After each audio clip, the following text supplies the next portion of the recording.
naxariistii jannaha ka waraabiye waxaa maanta magaalada Hargeysa ku geeriyooday Xaaji Cabdikariin Xuseen oo ku magac dheeraa Cabdi Waraabe waxa uu ahaa xubinta ugu da'da weyn golaha guurtida Jamhuuriyadda iskeed ku dhawaaqday madax bannaanida ee Soomaaliland waxaana uu caan ku ahaa shaqaynta nabadda waxa uu xaajigu sheegay inuu cafiyay ninkii aabihii dilay waxa kale oo Cabdikariin lagu xasuustaa inuu marar badan ka qayb galay hawlaha nabadeynta haddaba waxaanu taariikhda Xaaji Cabdikariin Xuseen wax hal iyo laba ka inooga sheegaya Booba Yuusuf Ducaale oo ah qoraal reer Somaliland ah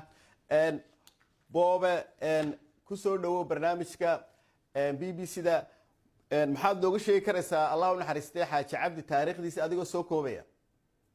naxariistii janna Ilaahay siiyo ehelkii iyo dadka Soomaaliyeed guud ahaanba Ilaahay sabir iyo iimaan ka siiyo Xaaji Cabdi markaynu ka hadlayno waxaynu ka hadlaynaa qof kama hadlayno qolo kama hadlayno qoys kama hadlayno waxaynu ka hadlaynaa quruumo Xaaji Cabdikariin Xuseen oo Cabdi Waraabe loo yaqaanay wuxuu ahaa jaamicad buu ahaa madrasad buu ahaa iskuul buu ahaa qof mu ahayn xaajigu waxaad arkaysaa oo aad ka dheehanaysa xaajigii oday Soomaaliyeed xaajigoo caaqila isagoo suldaana isagoo jirabe iyo kitaabiye nolosha ah waxaad arkaysaa isagoo keenadiida isagoo hadal cadcad oon cidna kala gabanin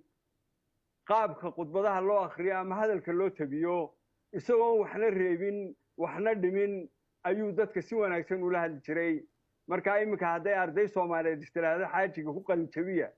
waxay haystaan kun shakhsiyadood oo tii ay doonaan ay la soo bixi karaan Xaaji Cabdi wuxuu ka mid ahaa hadii Somaliland lagu majarta nabad iyo dib u heshiisiin dimuqraadiyadeed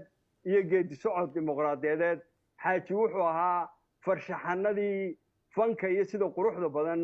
u falkiyay arintaas shirkii Boorame ee uu kula bahda ahaa odayaashii la midka ahaa xaajiga taasaa lagu xasuusanayaa nabadeyn baa lagu xasuusanayaa murtidhaari uu ahaa xaajiga dib u heshiisiin baa lagu xasuusanayaa waan gartay Boobe waan soo koobsananaa su'aalaha waad ogta xaajigu siyaasadda Soomaalidana in badan buu ku soo jiray marka mar walba wuxuu ahaa xagga nabadda ayuu isagu badnaa iyo in fidmada la kicin laakiin mararka qaar dadku sidaa bay fahmi jirin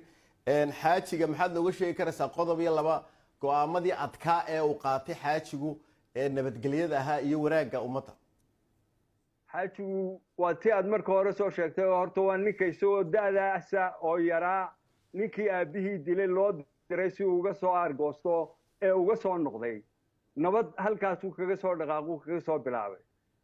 xaajigu wuxuu caan ku ahaa inaanu dawlad ka fogaanin anigu nin dhalinyaro baan ahay oo isaan ka tirsan oo dagaalamayay waan la yaabi jiray laakiin tii 88 baan xasuustaa maruu noogu yimid geed hoostii nagula hadlayay oo lahaa war ismaanaan lahayn dawlad baa la dagaalami karaa anaga dadka idinka haynay waanu idin la jirnaa marka xaajigu geesi buu ku ahaa go'aan qaadashada geesi buu ku ahaa mar walba inuu daafaco nidaamka iyo dawladnimada jiritaanka iyo deganaanshaha waan gartay Boobe waad ogta xaajigu Ilaahay u naxariistay wuxuu ka tagay dhaxal weyn buu ka tagay taariikh buu ka tagay idinka imika Somaliland oo kale siyaasiyiintii iyo oday dhaqameedkii dadkii maxay ka baran kareen ama dadka Soomaaliyeedba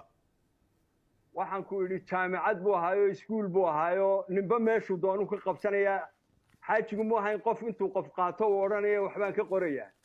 dhinacyadiisii baa la eegayaa markaa xaajiga qaabkii uu khudbadaha u jeedin jiray qaabkii uu dadka ula dardaarmi jiray qaabkii uu isagu u yaqaanay dawlad dhiska iyo dimuqraadiyadeynta iyo nabadeynta iyo dib u heshiisiinta xaajigu ninkaa faraha badan buu ahaayo waxaan xasuustaa Muuse Galaalo encyclopedia Afrika laga qorayo xubin uga ahaa ka qayb galay dadka Soomaaliyeed waxaan isleeyahay hadii guurti adduunka ah ama guurti qaaradeed oo Afrika la sameyn lahaa xaajigu wuxuu ka mid noqon lahaa dadka wakiilka ka ah dadka degan gobolladan Geeska Afrika aad baad u mahadsan tahay Booba Yuusuf Ducaale oo qoraa ah soo nooga warramay taariikhda Xaaji Cabdi Xuseen Cabdi Waraabe oo maanta Hargeysa ku dhintay Allah u naxariisto